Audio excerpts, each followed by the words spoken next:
What's your lemonade stand story? And he was like, YouTube's going to be the next big thing, Devin. Like, you need to get on that. You need to get on it early. And I'm like, And all of us, we all go through our own trials, our own level of stuff. Sure hope this works out. Otherwise, this will be a huge waste of time. I mean, what else is it all about other than just taking risks and continuing to try and grow and hopefully get better and better at making things? Most of the billion-dollar brands you've seen were started by people that were just solving a problem for themselves. We're telling lemonade stand stories from some of the world's top creators, makers, and go-getters. We're rolling right now. Hey, We're having fun. We're rolling. Yeah. Hey guys, this podcast today is sponsored by Yalla, a task management and team collaboration software that we use at Lemonade Stand. We use Yalla to keep all of our team members organized, wherever they are. In fact, we used it to plan and organize this podcast. Visit yalla.team, that's YALLA.team, and try it for free. We also have a special offer for all listeners of this podcast. Use promo code LEMONADE and get a lifetime 25% off if you upgrade. Hey, what's going on, guys? This is Chairman Provocative with the Lemonade Stand Stories podcast, and I'm here with Giavani Cairo, who was seriously one of the most friendliest, nicest human beings I have ever met. It's so true, and I was very privileged to do a scene with him in The Chosen, and I remember, it was definitely a favorite for me because that was my only scene in The Chosen. But I remember Giavani and I were having a conversation. You were like, dude, that was a really fun scene. And we had a really, really, really good time. And it was a great chance for all of us to kind of flex our acting muscles a little bit. But Giavani, he just kept me feeling so comfortable on set, made me feel like I'm a part of that crew. And I loved it. And it was just such a good experience. But Giavani, thanks, man. Thank you so much for being on this podcast. I really appreciate it. Bud, thanks for having me, man. So good to see you. Of course. Good seeing you. So the Lemonade Stand Stories podcast is all about people's lemonade stand stories, like how they got into their entrepreneur journey or their acting journey, their creator journey. And so I would love to hear a little bit more about your journey and how you got into acting to begin with. And we'll kind of go from there. All right. Well,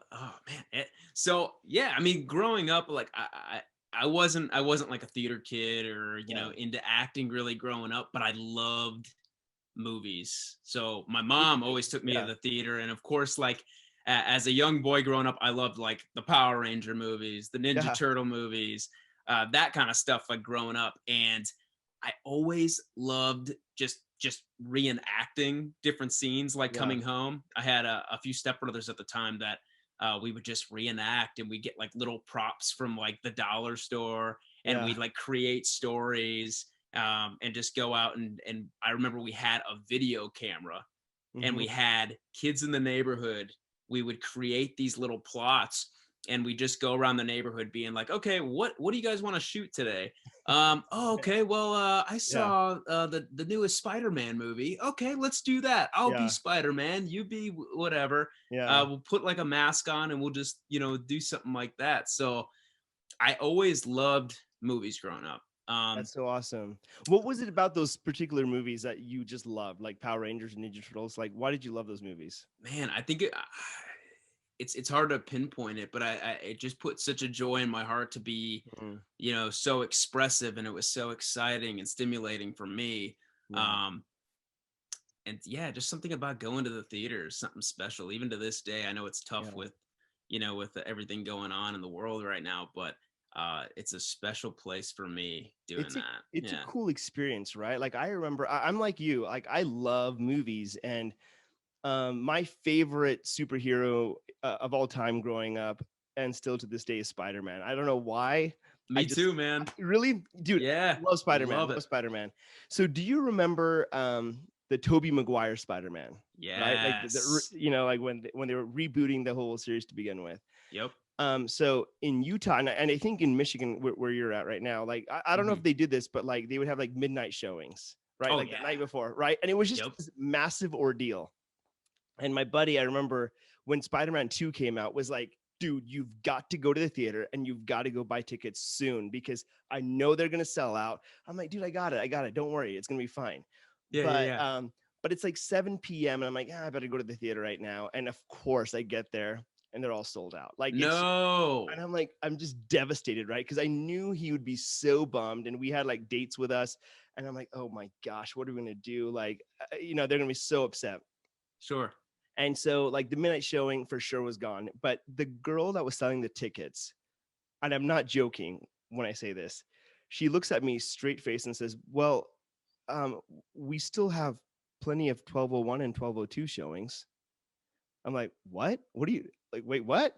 She's like, yeah, the midnight showings are sold out, but we've got. You want to wait a minute or two, but you can go to the 12:01 and the 12:02 showings. We've got plenty of seats, and I'm like, yeah, I'll go ahead and take some 12:02s, And anyway, it was just hilarious. But dude, it was just like, it's like what you're saying, man. It's like when you go into the theater and you have an experience, especially when you're with your friends, having that experience, there's a joy in your heart, and I loved how you described it like that.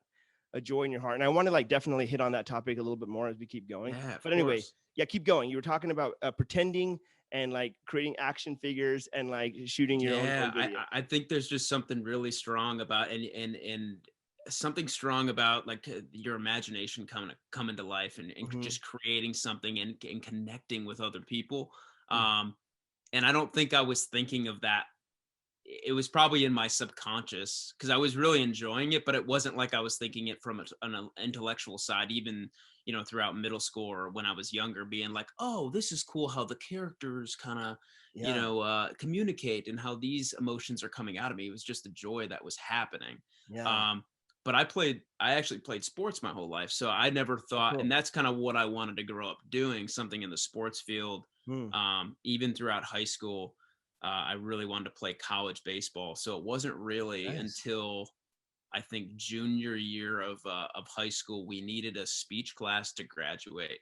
And getting into high school, middle school, I was the shyest person you'd ever know. I did not talk. Oh yeah, man. I did not talk very much.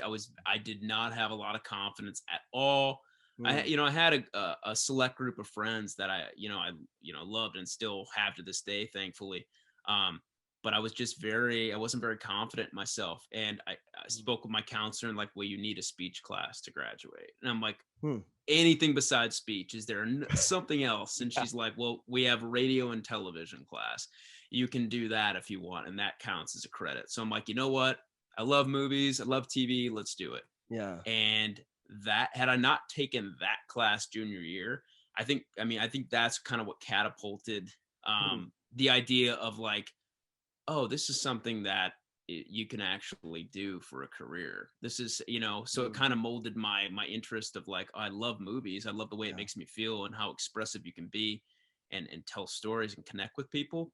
But that took it to another level of like, oh, you can do this actually as a career. And, did you like the class itself? Like when you got into class? Yeah. Oh yeah. Cause we could do, we got to write, it was radio and TV. So we got to write spec scripts for, like certain radio shows, and you could play different characters. And then we could direct our own music videos. They had like different equipment behind the scenes, like in the classroom. And then you got to write your own short films as well. Yeah. So you got to get into the creative mind of so many different positions, and you got to act in your own projects, and you're talking with people and creating something from scratch, which is so powerful. So yeah, I did that my junior year, and senior year there was an advanced class, and that's kind of like what catapulted me, being like, this is something kind of why I want to try to see if I could do this. Did you feel like just being in that class, you started building confidence in yourself? Yeah, for sure. Because it kind of forced yourself to, because it was still, it wasn't speech class, but it was still forcing, you still had to get in front of people. You still had to express something from scratch and kind of create something on the spot there with people and just see if it worked. But it's so interesting because like in a situation like that, you're very vulnerable because your creation, whatever is in your heart, and you're putting it out into the world, and you're like, I have no idea how this is going to be received. Right? Exactly.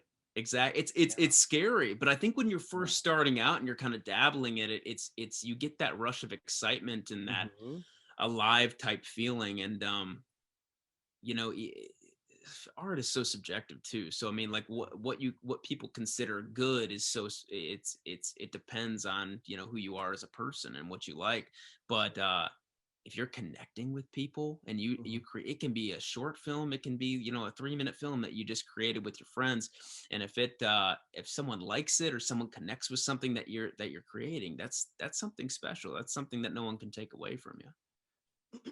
Dude, I love what you just said right there, because so much of it was like talking about you connecting with somebody else and having that sense of aliveness, that sense of joy in your heart, like you were describing before, right? Yeah. I think it's so interesting because what might be art for you and subjective to you, right? It's something you enjoy, might not be what other people may may enjoy. But what's cool is that when you're able to do that and have like that true connection with another human being, and find that sense of wholeness between the two of you, or the many of you, whoever's watching, right? Yeah. It becomes very, very powerful and very transformative. And I don't know. I think it's awesome. So thanks, man. Yeah, I completely agree. And especially when you touch on subjects that you never know, you know, you never know what you're creating, how that speaks to someone going through whatever they're going through in their life. And I think that's such a powerful aspect of what we get to do as artists and what we get to do as creators, is we get to kind of pinpoint, like, oh, if someone's going through a struggle in their life, or someone's you know, needs inspiration in a certain area of your life, we have the capability and the power to kind of talk to those people. And you know, and in, you know, non-preachy way too, right? no, I mean, yeah, that's exactly. what's so beautiful, because you create a character, and your character has a certain flaw or a certain sense of, like, I don't know, like the way they greet the world has like a certain viewpoint, a certain mindset. And if an audience member can connect with that and say, oh my gosh, like that person's pain is my pain, and the way that person was able to transform and everything, like that's what I want to do. Dude, there's nothing more powerful than that, because you become an instrument of healing through media. So I think it's awesome, man. That's great. So from your high school days, like, did you decide, okay, I love this stuff, I want to move to LA? Or were you kind of dabbling at home for a bit, or how did that all happen? Yeah, so I still, you know, my mom wanted me to really go to college. So and I wanted to go as well, just to kind of, you know, get some independence. I'd lived at home my whole life. So I ended up for 1 year going to a private school called Madonna University. It was right in my hometown, but they had a film department there, and that's where I met my first acting coach. Chris Bondi was his name, buddy, and that's kind of when that was my first acting class, I would say. And I just wanted to learn more about the craft itself, because I dabbled in it in high school, but I wanted to really get a sense of it.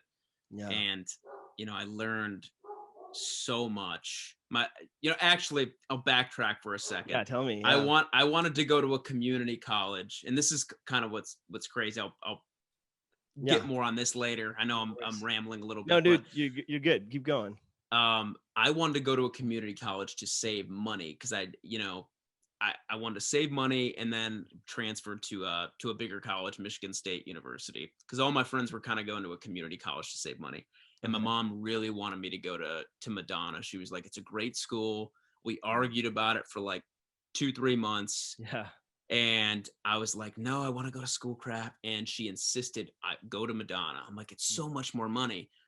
So I went to Madonna, and like I said, that's where I found my acting school. And this is a little branching to each thing here. That acting school that I went to, I had, you know, made a friend there that I ended up studying with for a couple years in Michigan, which he went to California eventually. And that's the acting school that I got a reference from when I was trying to go out to LA after I graduated college. And then that opportunity led to The Chosen. So dude, I think about that all the time. You've got to be kidding me. No. That's insane. And I think about that all the time. Had I just said, Ma, I'm not going to Madonna. I'm going to Schoolcraft. Yeah. Had I not done that, I'm sure things would have worked out, but Sure. I don't know if The Chosen would have been in the future. You know what I'm saying? So in a sense, you can say your connection to Madonna gave you The Chosen. And if you don't say anything more, like, I mean, that's really what it comes down to. You know what I mean? That's that small little step. I think about that Yeah. all the time, like how Yeah. little choices that we make in our lives. Like you look back on these things that we're so grateful for that we have in our lives, Yeah. and it all kind of roots back to one decision. And it's Yeah. crazy to think about those moments. I don't know if you ever think about those kind of things, like had I Completely. made that left turn instead of that right, Yeah. I'm sure things would have still worked out, but I don't know if I'd be blessed with this opportunity that presents itself right now. Dude, my life is filled with miracles like that. Like little things like that, because of this moment that led to that moment, which led to this moment, right? Yeah. And, and because of that, now here I am, right? And I really believe that, like, I don't know, like to me, that's like God showing his muscles. That's like him I saying, completely agree like with you. that's him saying, "Hey, I'm in charge, buddy, and if you just trust me and like trust me with your life, I promise you, I can like lead you to some really really cool stuff." That's the But trust factor too. it's a trust factor, you right? learn to trust yourself better and just trust God, man. Yeah, it's interesting because sometimes we have this mentality of like wanting to control everything, right? Mm-hmm. It's like, well, I got to make this happen. This is my life. I got to do this and I got to do that. And it's interesting because there are so many things that are going on even within us that we have absolutely zero control over, like our heart beating, those cells multiplying, all these different things happening. And that is causing us to live. And if any one of those things decided, I'm going to stop for a day, we're dead. You know what I mean? Yeah. So it's like, I really feel like there are so many things that are already happening right now. And if we just trust in God, who's kind of controlling all of those things already, then he'll continue to do things in our lives that we would never have been able to do. Like for example, like you going to Madonna and now you being a part of The Chosen. So I'm curious, can you make that connection for me though, like of how going to that school or that reference in LA got you to The Chosen? Yeah. So I mean, So that was, like I said, that was my first acting class I'd taken. And that's kind of when the love even grew more for the craft. I started just studying a lot more, learning different techniques, and just learning what I loved about connecting with people through the craft. And my acting coach, he had his own studio outside of Madonna, and he's like, well, I have to follow a curriculum here at the school, but if you want to come, study at, the studio that I have, you're more than welcome to. And that's what I chose to do. So I was still, majoring in like a film degree, but at the same time, I was taking acting classes through my coach at the studio in a different city, and that's where I met so many of my friends to this day. Some still act, some don't. And one of my buddies, Corlandos, it was one of the levels that we were studying at, I think a year later. And he ended up moving to Los Angeles, I think a couple years later. So I was at that studio and going to school. I eventually went to Michigan State, just to gain some independence, but I was still studying at the studio for, 4 years, until I graduated college. But Corlandos had already moved to California and was going to a different studio out there. And when I decided, I was like, I'm going to graduate college and then I'm going to go out to Los Angeles and continue studying, because I just want to keep learning and I wanted to get, going on my career. So that's why I reached out to Corlandos before graduation, was saying like, hey, are there any acting schools that you recommend? I really want to learn more. And he said, go to this school called Joanne Barron D.W. Brown Studios. It was a Meisner-based school out in Santa Monica. And after graduation, I went straight out there for a 6-week class, and was going to be like, okay, I'm going to try it out, see if I like it. And I learned so much. And my plan was I was going to come back home for a few months, say goodbye to my family, and then make that anxious move across the country, that so many artists do. but my class that I had made so many bonds with were continuing right away. So I came back home and they were going to continue in like 3 weeks. So I had that choice to make.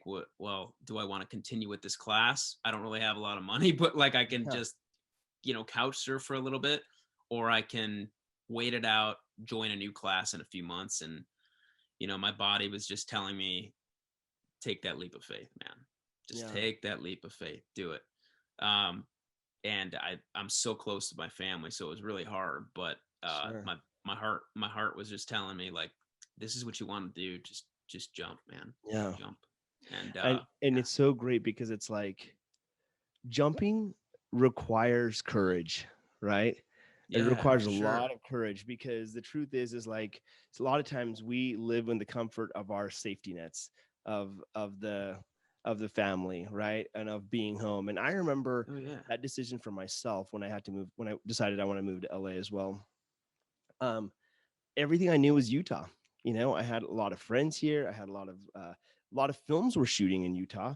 So logically, it made no sense to move to LA where I wouldn't really know anybody except for maybe a few people. But it was one of those things where it was like every time I thought about it, it was like something in me came alive, right? And there was like this joy that kind of came up, and I said, I've got to do this. I have to, because I knew for sure if I never did, I would always regret it.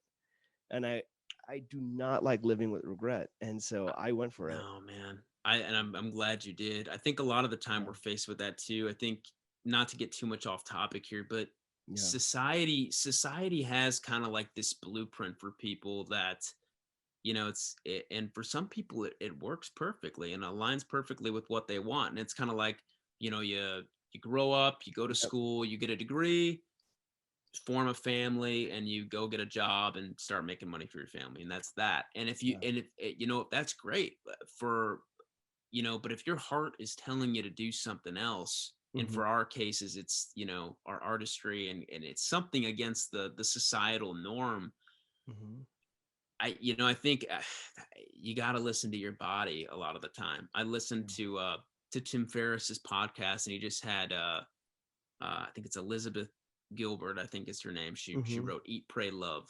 Okay. And she recently had said, like, listen to your heart, listen to your body with what it really wants to do. Your mind will try to trick you into being like, hey, this is kind of the blueprint, the societal way to do things. Sure.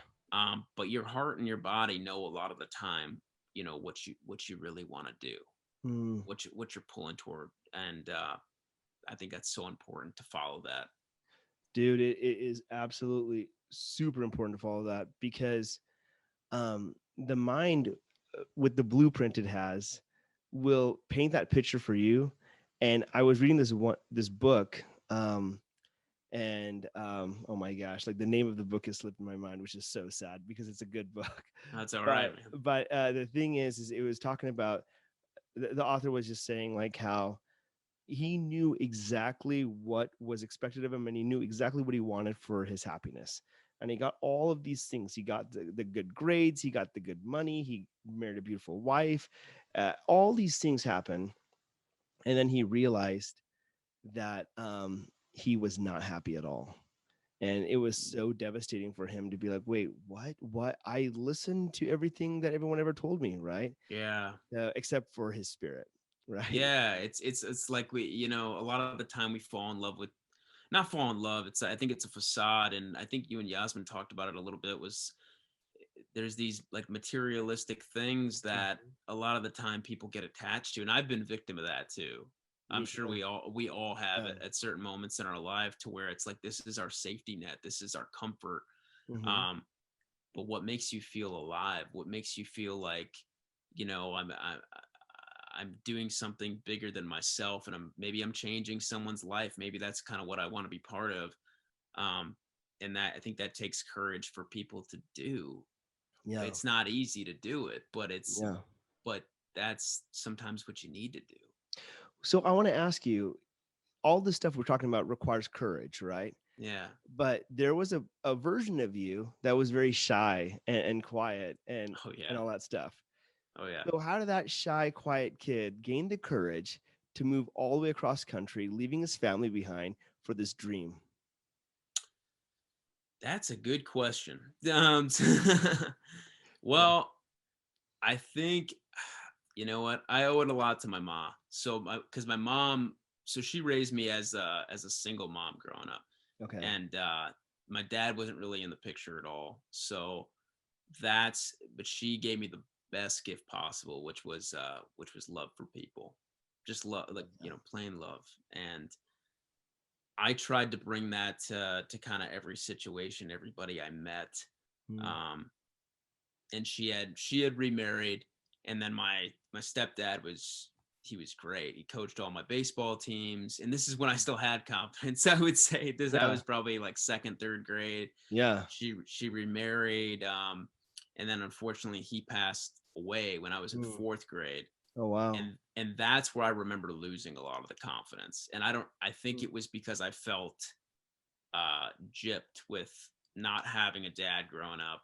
And then I felt like, I gained that back with my stepdad, who was great. And then that was taken away from me as well.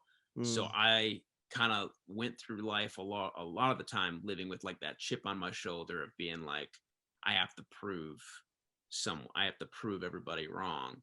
Yeah. And just kind of just angry, but also I lost a lot of confidence. But that love that my mom gave me, that never went away. So I think that was always kind of balancing out the anger that I had. So growing up, like I didn't have a lot of confidence in middle school, and in high school, I doubted myself a lot. And I think acting and that radio and TV class, that is, I can't explain it. The only thing I can say about it is that made me feel alive. It made me want to connect with people, what the emotions I was feeling. And then that gave me a sense of like, maybe I can help someone maybe I can help someone with what they're going through by doing this. Dude, I love doing these podcasts because, for better or worse, for me, it's like therapy. I'm hearing this conversation that you're having, that you're sharing with me, and I'm like, oh my gosh, like there's so many things that I can resonate with. Like, that is so powerful. The thing is like, when your stepdad passed away, which is such a tragic thing at such a young age, because he was so inspirational to you, like a part of you died with him, right? And like this part, like this joyful part of you, like this confident part of you, the one that believed in himself, that part of him left for a while. And so it's like there's this feeling of anger and resentment, and that's like you giving your power away. But like the beautiful love of your mom, like kept that in check a little bit and kept it grounded and saying, there's more out there. And then to feel alive again, and then to feel that power come back in you, then it's like so transformative, because now what you're doing is saying, okay, I want to share with other people, and I want to help empower other people that are probably going through similar things. And when I'm looking back, like really looking back, what I see is like God allowed you to go through all these things so that when you do the project like The Chosen, now you can empower hundreds of millions of people because of the stuff that you've already gone through. It's like you man, we look at these struggles in our life. Sometimes we look at these obstacles, and they're not easy to go through, but it reminds me kind of like what you were talking about with Jordan, which was like you're using your what people might look at as like a weakness, or they might look at as something that is going to restrict you, and you're deciding to, hey, no, like I can use this as a positive. I can use this to affect other people, because I believe we're here for human connection. We're here to build each other up, right? Absolutely. That's what I believe in. And if we have that perspective of like, I'm not going to let this make me a victim for the rest of my life. What can I do to help somebody else maybe going through this? Or, how can I turn this into a positive? And it's not easy, but it's if you make the choice to do that, you give yourself power to be able to change someone else's life. Completely, man. Like the way I look at it is like when you come to God broken, and then he's like, okay, now that you are broken and you feel your brokenness and I can heal you, now you can help heal the other broken people. Yeah. It's kind of like that. Why reminds me of, I'm not spoiling anything because the episode's already out, but it's but it reminds me of when Nathaniel's kind of under the fig tree, right? And he's he wanted to build synagogues, he wanted to build these buildings, and he's under the tree, and everything kind of came crashing down for him, and he's like, why? Like, I did this for you, like, why I don't understand any of this. And when you're going through that kind of stuff, a lot of the time that's the big question is, I don't deserve this. Why am I going through this? And I think God's kind of setting you up for, hey, trust me. Trust me. It's so great. It's like, because it's like, trust the process. It's like, it's not over. It's not over yet. You know what I mean?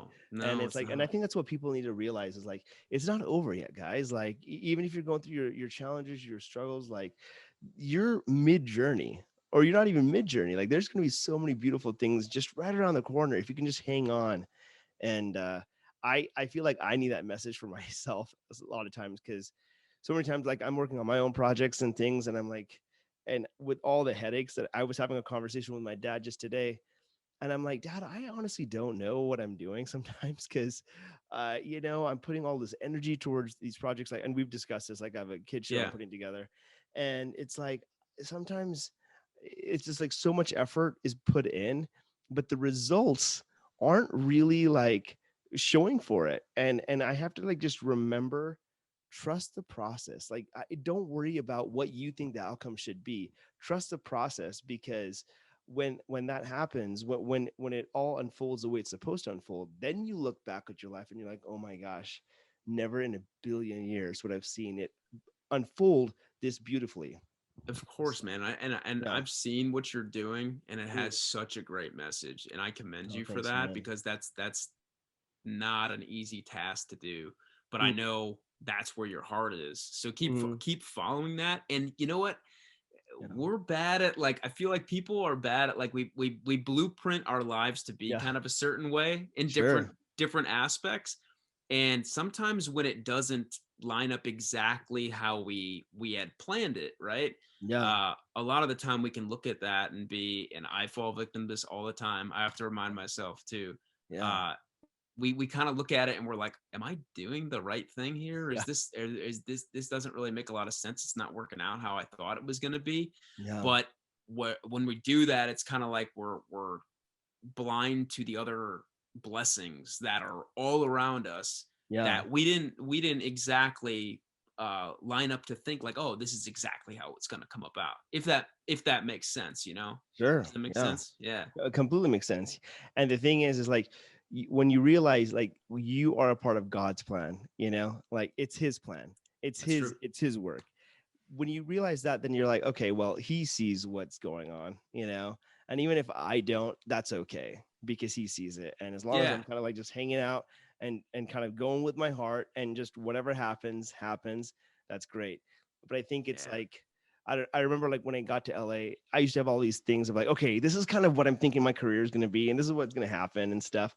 None of that happened. But then I ended up having, you know what I mean? But then I ended up having like some really cool success on TV shows, which I never expected to have happen. Right. And it did. So it was a really, really amazing experience just to see how acting was really like a catalyst for me learning to trust in God even more. And like letting go. So that's powerful, man. It is. And it's been great. It's been awesome. So I kind of want to talk a little bit more about The Chosen right now. And how you got involved in it and everything. Like, so was it an audition that came through, or how did that come about? Yeah. I think the boring part that everybody will probably tell you in the beginning is like, yes, my agent at the time submitted me, and but I was in LA at the time, and I did a self tape for I auditioned for Simon for the first round. Yeah. And yeah, I remember nobody could help me I had 3 roommates, all were gone for the weekend, and no one could help me for the audition. Yeah. So I ended up taping sides to like boxes that I stacked down, and recorded my voice as like, self-tape actors. Sometimes we have to resort to that kind of stuff. 100%.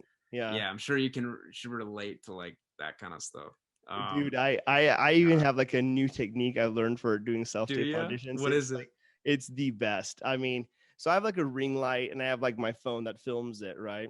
Yeah. But what I've learned, this is so cheap. Like I'm like ruining like the acting technique for so many people. But what I've discovered was if I actually type the entire, like all my sides in Google Slides on my computer. Google Slides. Google Slides is like PowerPoint. It's like Okay. PowerPoint. Okay. And I basically put it like like maybe I do like one line per slide or something, just so my eye line's not super, you don't have to go down and read it too much. You just like read the first line. And I put the computer like just as my eye line. Mm-hmm. I bought like a little clicker that if you click it, it'll change slides. So I'm like, my eye line is really the computer, but it looks like I'm like talking to another person. That's so great. And then I have them talk to me through. I call some friend of mine to be like, hey, can you read these lines? So they read it through the computer, and then I'm just like looking at the computer, just like clicking the lines. Dude, it is the best.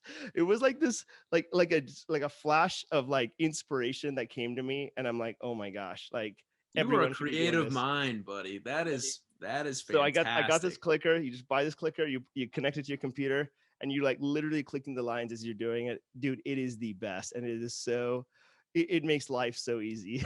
Okay. Well, I'm going to take that tool from you. And I thank you for that. Hey, and you're very welcome. For any actors watching, that is a great piece of advice. It was a great piece of advice if you're doing a self-tape, which in these times, a lot of times it's gonna be a new thing. It's gonna be a new thing. Exactly.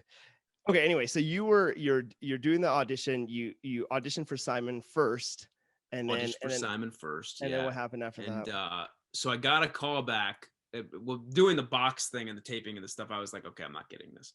Yeah. I don't have anybody really reading with me. But thankfully, I got an audition for a call back. But they wanted me to fly to Texas. They were doing the callbacks. Oh wow.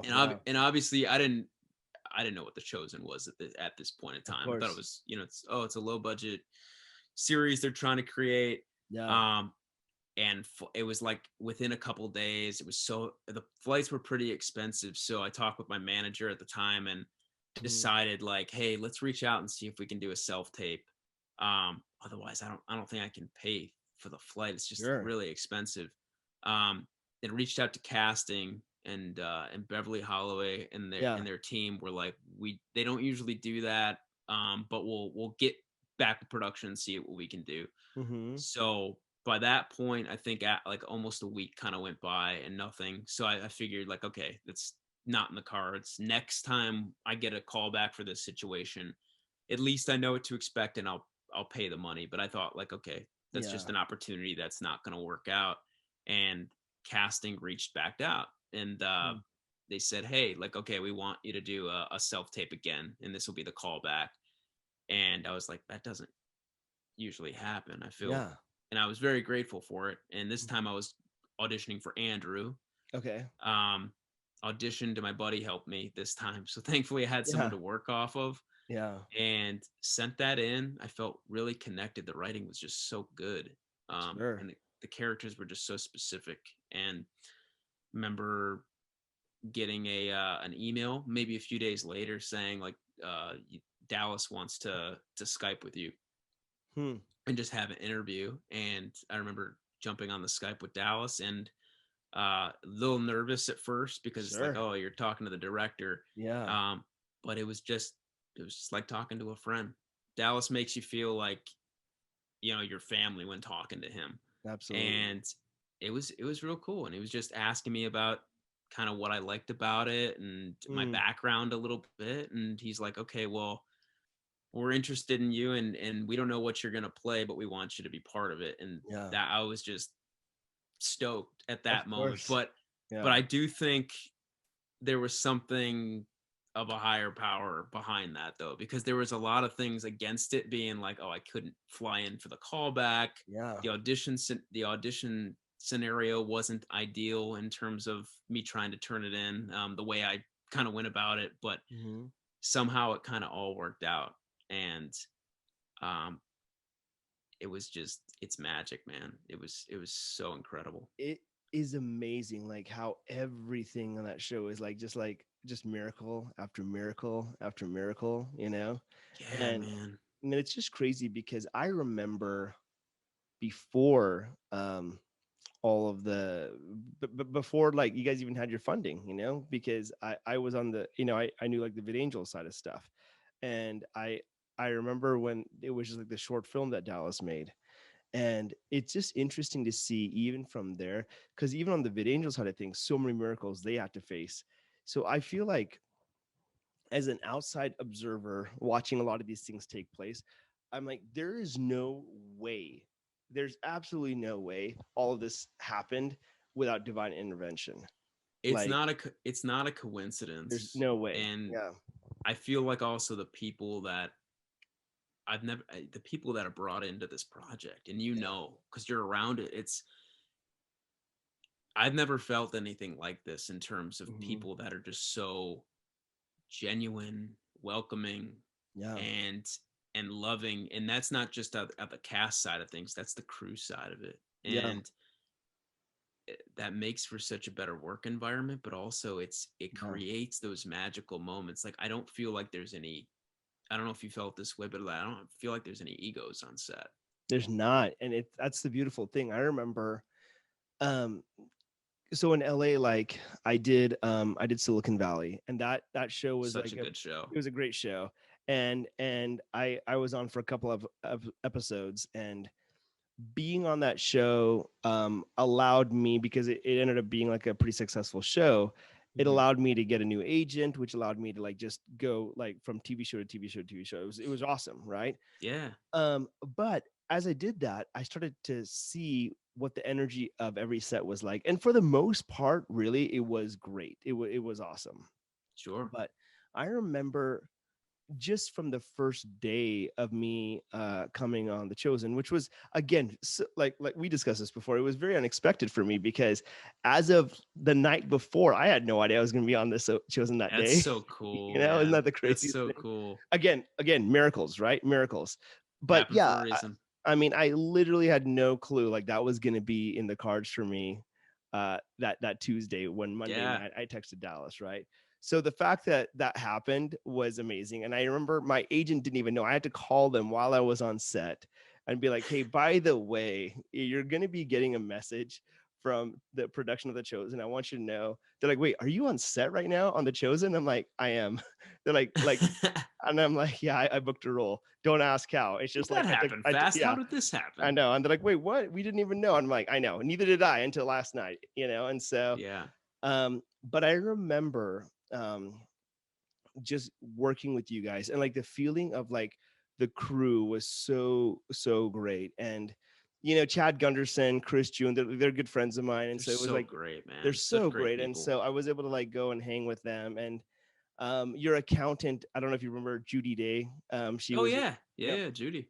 Judy's a dear friend of mine, and she actually helped produce the movie that I just barely did. She's a sweetheart, man. She's a sweetheart. And so it was very great to like connect with so many people that I already knew. And then, but when I like legit sat down with the cast, I mean, you and I think Austin played that day. Jordan was there. And then they had like the two other guys that that were new for that episode. That in there, yeah. I remember just thinking like the feeling that I had was like a very like, this is a very sacred feeling, you know, it's like a very holy, like this doesn't happen normally. Like this is a very special show that would come at a very special time.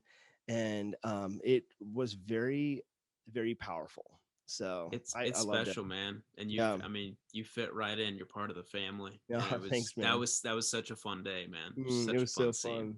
Yeah. So you've been in, I think you've been pretty much every episode, right? Or pretty close to every episode. Yeah, I think there were a couple in the beginning of the first The first season block, that we yeah. yeah, but yeah, for the most part. Yeah.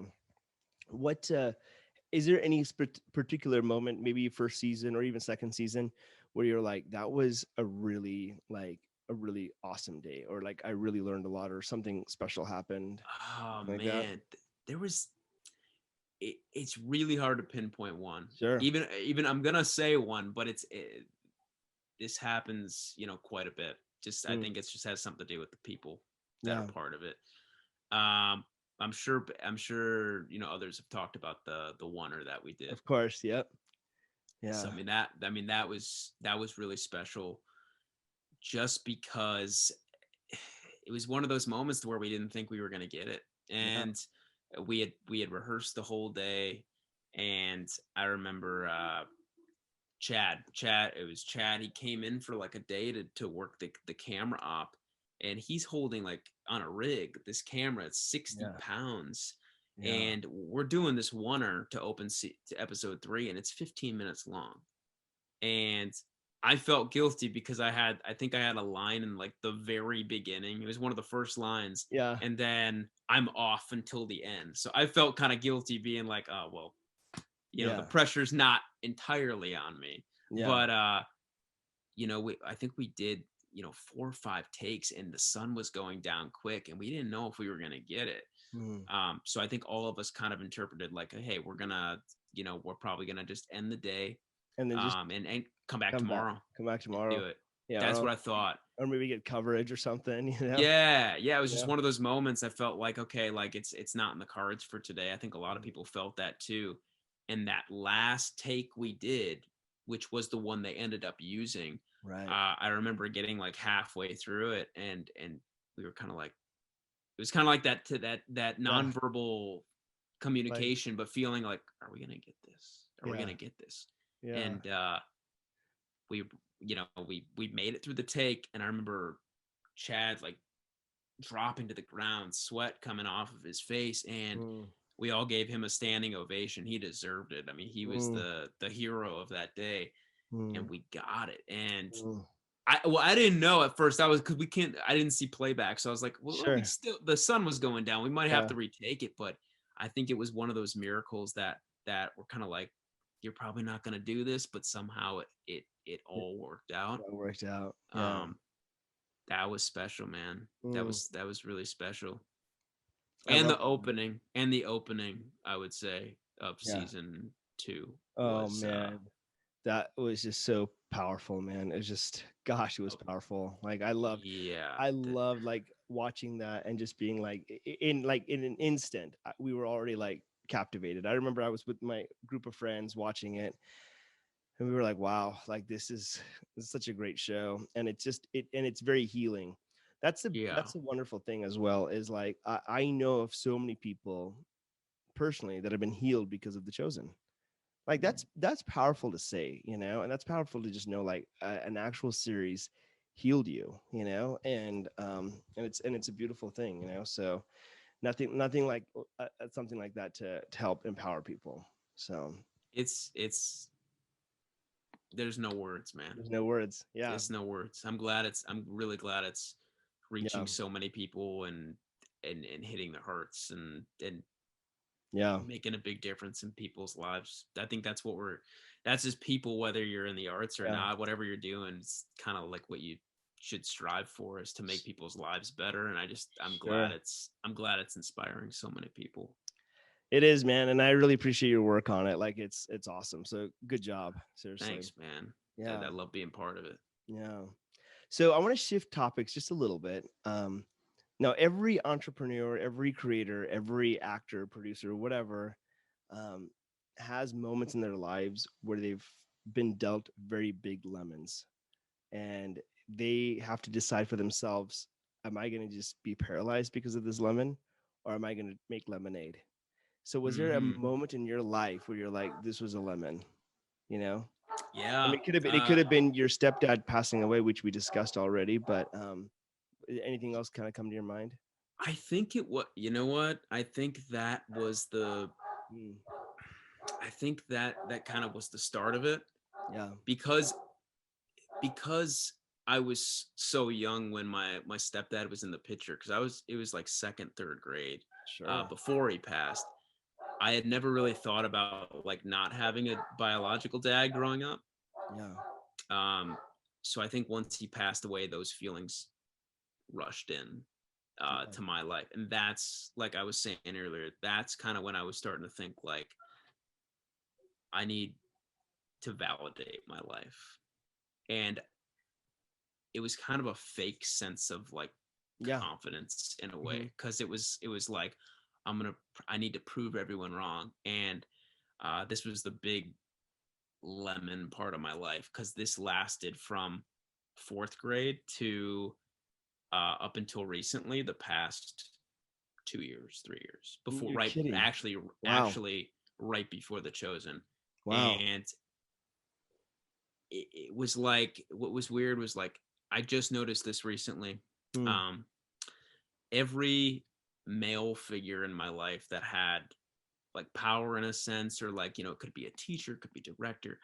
I felt like internally I needed to win their like love, or I needed to win their praise. Okay. Not women in my life. My mom was a solid figure of love, but I always felt that with male figures in my life, that I was trying to chase something, and I never felt like I was good enough. I always that kind of ruined baseball for me. It's like I practiced like crazy, and that's what I wanted to do before I found love for acting. But I remember in games, I was never confident. I always I would beat myself up. I wouldn't allow myself to have fun, because I felt like that was being a disservice to what I was trying to do, which was to win, and which was to be the best I possibly could. And I felt that in my acting early on too. It was kind of like you could put on a great scene, and it's like, no, Giavani, you didn't do good enough. That's that moment. You didn't do that. And I created this story in my head that was kind of like, for some reason you're not worthy, and you're not worthy of having this happy life. I don't know if that was from like, someone wasn't around when you were a kid, so there's something wrong with you, which that's all a lie. That's not real. And I remember, and this was months before I booked The Chosen. I was really stuck in my career in LA, and I was not booking, and I was working really hard, and had a couple different jobs at the time. And I was like, I'm not happy. I don't know why, that maybe this isn't for me. I don't know why this isn't working. And I was still beating myself up a lot, being like, you're not good enough. And you need to be better. And I took this, my friend was going through a kind of a self-transformation kind of class, and it lasted a few months. And you get to focus on certain areas of your life and get really specific with what you want. And this is the crazy part, and this is what really turned things around for me. One of the two areas of my life I really wanted to focus on was getting closer to God, because I wasn't, close. I prayed every once in a while, but that was, I didn't have a relationship, I would say. And I wanted to book a series. I wanted to book my first series. And a lot of the work had nothing to do with acting. It had a lot about learning to love yourself and learning to love people around you more, through different actions that we took, and just, little things that are actually big things, like, just connecting with friends. It could be calling a friend that I haven't spoke to a while. I'm going to, call and just see how he's doing or she's doing. And the craziest thing is, 2 weeks before this 3-4 month journey ended, was when I booked The Chosen. And getting closer to God, booking the first series. And that, I don't know if that was like a gift, being like, okay, now you have the tools to share this, to help the people that need it, because that's all I feel now, is I want to help people through what they're going through not only The Chosen, but other art that we get to create. And I'm not there yet. Like I still have a lot of like, like times of like struggle and everything like that. Sure. And sometimes I need a talking to and a pep talk. But from where I was, I think that was the turning point of making lemonade out of my lemon that lasted so long. So long. Yeah. Dude, I honestly like I really feel like the apostles, the apostles of Jesus Christ when they were on earth went through exactly what you're talking about right now, man. I mean, the truth of it is like that idea of like not feeling like you're good enough, feeling like you have to always beat yourself up because you're just not good enough. I remember struggling through that.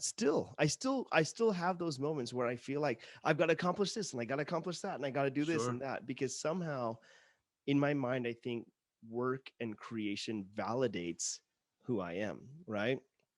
But through my personal prayer and through my personal like experience of learning, one of the biggest things, one of the biggest lessons I've learned is no matter what you do in life, nothing will be greater than who you already are.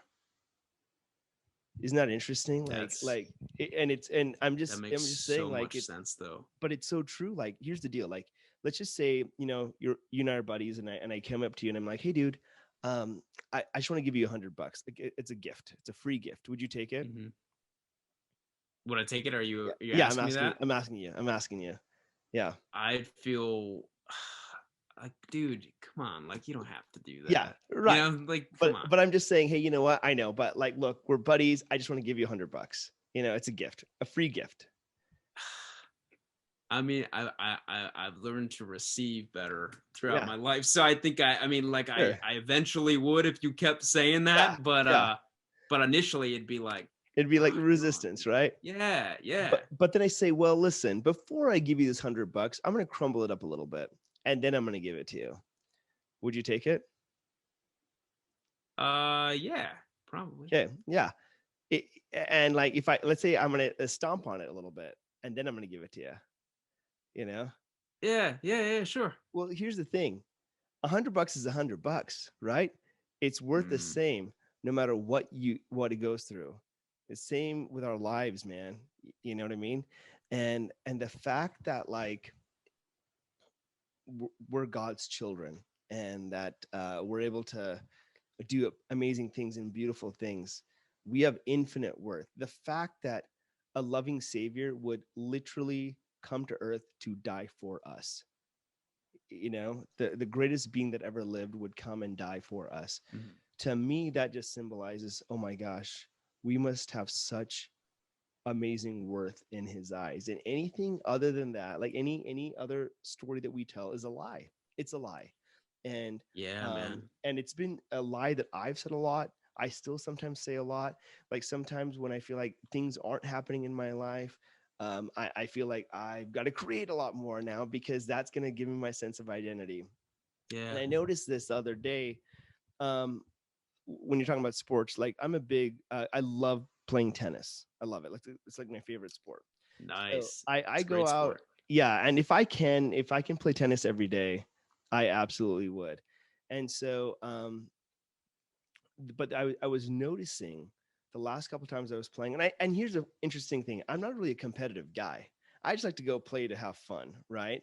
Yeah, And it so brings joy to your heart. You it feel brings alive joy. when you're It brings doing joy, right? And so I don't even keep score. I just like to hit. I just like to go out there and just hit with my buddy and like just get some good exercise.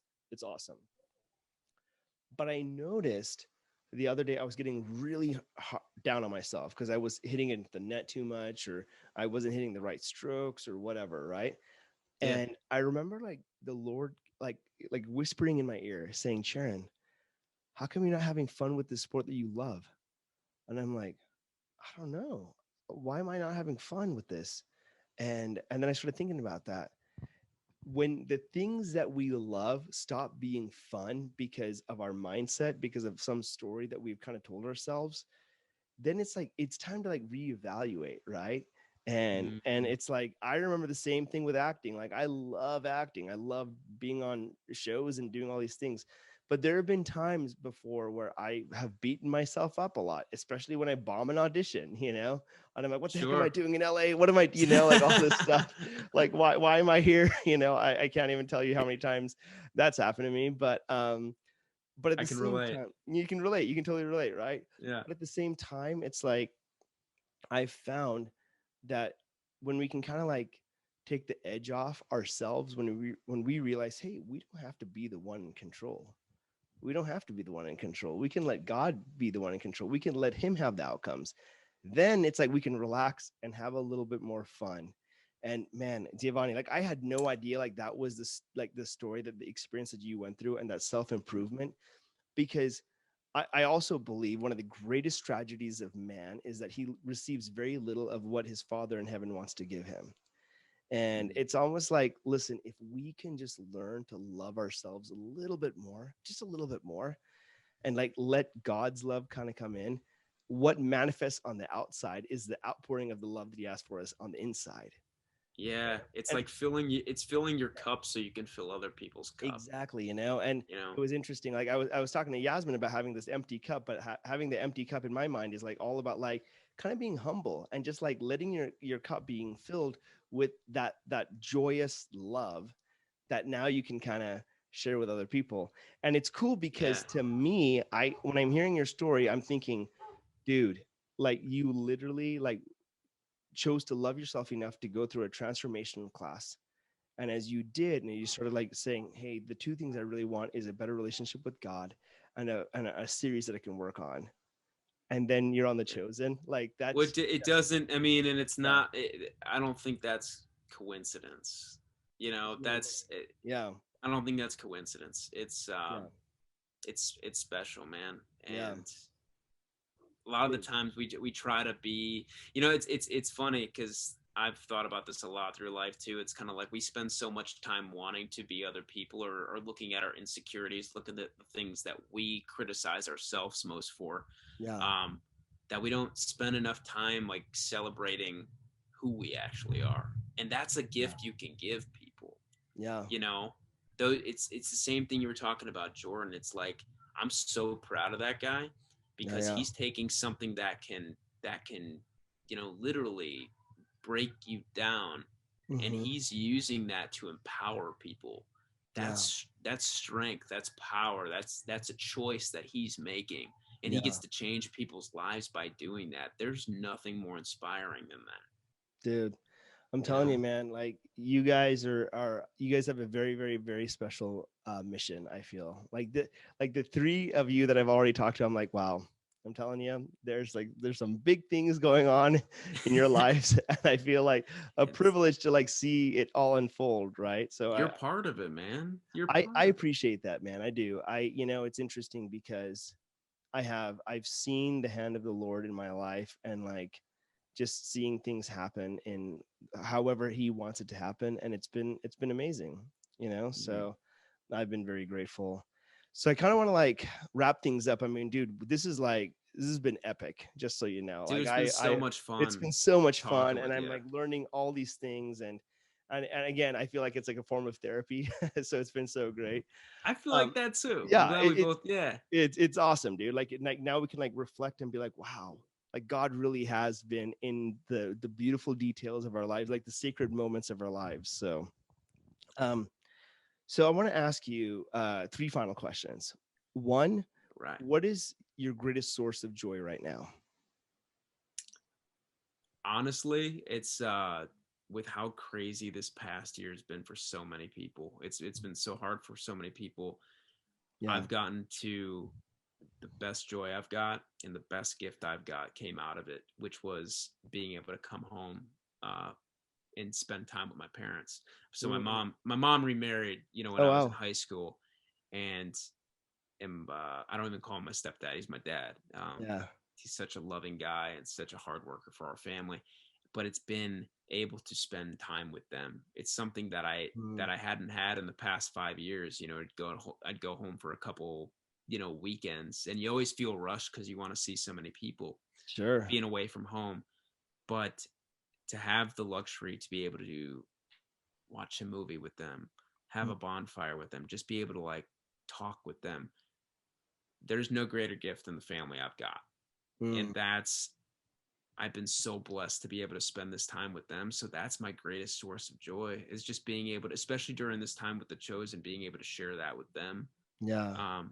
It's just been able to reconnect better with not only my parents, but my siblings. And What did they think? What does your family think of you being on the Chosen and all that stuff? Oh, my mom is crazy about it. I mean, my family is very supportive. Thankfully, sure. my mom has always been supportive no matter what I wanted to do, but she is just so in love with it. She tunes into all the live streams. Yeah. You know, she's caught up on every episode, and Oh, good. she's proud, I would say. I would say she's very proud, which makes me, happy, because that's what I want to make most proud is my family. So Your family. Yeah. Dude, I love that, man. That's beautiful. That's beautiful. Thanks, man. Second question. Greatest fear. That's really good. You know what? Honestly, not to get too deep. Well, it's pretty deep, but we've already gotten deep. Yeah. I could bail out and just say heights or flying, because I hate flying. Sure. What a great industry to be part of. To hate flying. But no, I would say my greatest fear is leaving this earth without knowing that I did as much as I could to change people's lives for the better. If I knew I didn't give it my all, and I didn't make as much of a difference as I wanted to, that's my greatest fear, because we only live once, and I want to make a difference in people's lives for the better. So, dude, I love that. And it's so great, because like that fear combined with your love for people is already helping you to be that best version of yourself, right? So I love that, man. Thanks, bud. And the last question is, what would be the best piece of advice you could give your younger self? The one that's like, now that I know the story, the one that's like going through all those times where he beat himself up, where he was full of anger, and when he was like shy. What would you tell that Giavani? So much. We got another couple hours. Yeah, dude. Yeah. I think I'd pinpoint it to maybe just a couple things, but I think the big one is big one I would say is love who you are. Love who you are. And enjoy it. There's a sense to like, yeah, you want to work hard for what you're doing, but that doesn't mean you can't enjoy it. Because I remember so much going through my life that I felt like working hard was a direct parallel to stress and anxiety. And then when I got that sense of like, oh, this is fun. Yeah. And I still feel that at certain times, but sometimes that fun can be blended in with like, oh, am I even doing anything worthwhile right now? Sure. And it's so I would tell him, like, enjoy it, trust the process, and love yourself. Like it's gonna work out as long as you kind of like have like, hey, this is what I want. This is what my heart's telling me. And I'm enough. You're enough. Dude, yeah. I'm telling you, it's so freaking powerful. I remember in high school, I started gaining more confidence in high school, and I was notorious for trying to get our teachers off track. Just trying to like figure out a way. Were you a class clown? I was like a little bit of a class clown. Yeah, I was a little bit of a class clown. But but the thing was, I remember my math teacher, Mr. Christensen, who he really liked me a lot. But I remember this one particular day, I brought like some like toy with me, like some kind of it's like a magnetic top that floats in the air as it spins. It's kind of like it's repelled by magnets. And I remember going to class, and before I even got there, like I had some friends of mine. They're like, "Oh my gosh!" Like this is like our last period. They're like, Sharon, we don't want to even be doing math. Like, we're just so tired. It's been a long week.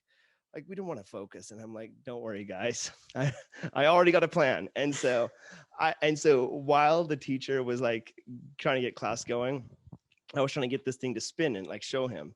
He's like, hey, Sharon, you gotta hustle up, buddy, because we got to get class going. And I'm like, I know, but I just have to show you this. I've got to show you this. He's like, well, what does it do? And I said, well, this actually floats in the air when you spin it. And he's like, oh, no, it doesn't. I'm like, I swear it does. It does. He's like, oh, prove it. And then the entire period was spent trying to prove that point. And I finally got it to go. But by that time, like, there was just no time to like learn anything new. So we ended up having like this free period, and he was just like loving it, having the best time. That's so awesome. And it was just so funny because like I look back, we didn't learn a single thing that day, but why do I remember that day? Why do I remember that day? Right. And so I look at what you're saying about enjoying it and like just trusting the process. And usually the things that you remember in life are those moments where while you were having that moment, you couldn't think of anything else because you were just so present and you were so joyous and hopeful, right? Like, it was like such a prominent feeling in your mind, like that feeling of like, are we going to get this take before the sun goes down? Like, are we going to do that? Or do I get to be a part of this show that makes me come alive or whatnot? Mm-hmm. The things that you remember are always the ones where while you were living that moment, you weren't thinking about anything else because you were so enjoying that now moment, right? And aren't you so glad that you have that memory too? Completely. And you went through that experience? Absolutely. And so that's why I don't know. I love what you were saying right there about like, hey, like, enjoy your life. Like, know that you are worth it. I know it's like hard for you to see it at this time, but enjoy it. And I think that message, if everyone in the world could just hear that message right now, especially during this time when the world has shut down and like a lot of kids were feeling isolated and like insecure or whatnot, if they could just get that message right now, dude, life would be so much better. I think so too. One other thing too, it's like a really quick message. When I was listening to Tim Ferriss's podcast and Elizabeth Gilbert was on, she said a simple phrase that spoke volumes, and it was like, we're on this earth to do more than just pay bills and pass on. Yeah. And to me, that was like, follow your heart, follow what you want to do. Yeah. Absolutely. And I think the saddest thing that could ever happen to a human being is to live on earth, but to never be truly alive. And so, very true, man. So that's powerful right there. I love that. Thanks, man. You can quote that. That was me suddenly coming up with that. Writing it down. Take it down right now. Speak. Yes. Dude, you're the best, man. I appreciate you taking this time and having this conversation. Like, it was a very powerful podcast, and I feel it's gonna be very transformative for a lot of people. Man, it was great catching up, and thanks for having me, man. It was so much fun. Of course. Thank you for sharing your story and being vulnerable as well. And man, we're looking forward to seeing you more on The Chosen. So thanks, man. I'm excited. Awesome, man. Thanks again. I appreciate it. All right, bud. Talk to you soon. Okay, bye-bye. Thanks so much for listening to the Lemonade Stand podcast, and we hope you enjoyed this episode. Be sure to subscribe to the podcast on whatever platform you use to be alerted when we release new episodes. We'd also love to hear your feedback in the reviews, and if you or someone you know has an awesome Lemonade Stand story, please reach out to us on social media and let us know.